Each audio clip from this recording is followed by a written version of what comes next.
Revanth Reddy diversion politics లో భాగంగా కేటీఆర్ పై అక్రమ కేసులు పెట్టారని హరీష్ రావు ఆరోపించారు.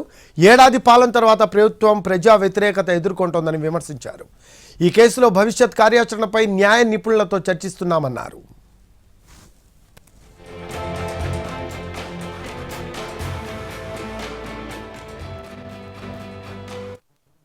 ఈరోజు హైకోర్టు తీర్పు నేపథ్యంలో ఫర్దర్ కోర్స్ ఆఫ్ యాక్షన్ గురించి న్యాయవాదులతో చర్చించడం జరుగుతూ ఉంది.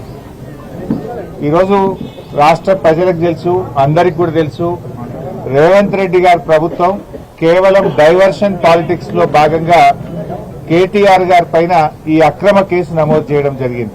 రైతు బంధు విషయంలో వానకాలం రైతు బంధు ఎగ్గొట్టి యాసంగి పంటకు కూడా చెప్పిన 15,000 కాకుండా కేవలం 6,000 రూపాయలు ఇస్తామని చెప్పి ప్రజల్లో తీవ్రమైన వ్యతిరేకతను ప్రభుత్వం ఎదుర్కొంటా ఉంది.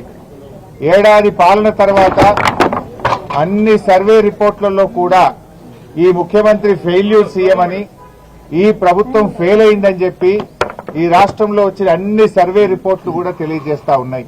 మా పార్టీ వర్కింగ్ ప్రెసిడెంట్ కేటీఆర్ గారి మీద అక్రమ కేసు పెట్టి ప్రజల యొక్క దృష్టిని మరల్చాలని ఒక డైవర్షన్ పాలిటిక్స్ కు రేవంత్ రెడ్డి గారు పాల్పడతా ఉన్నారు.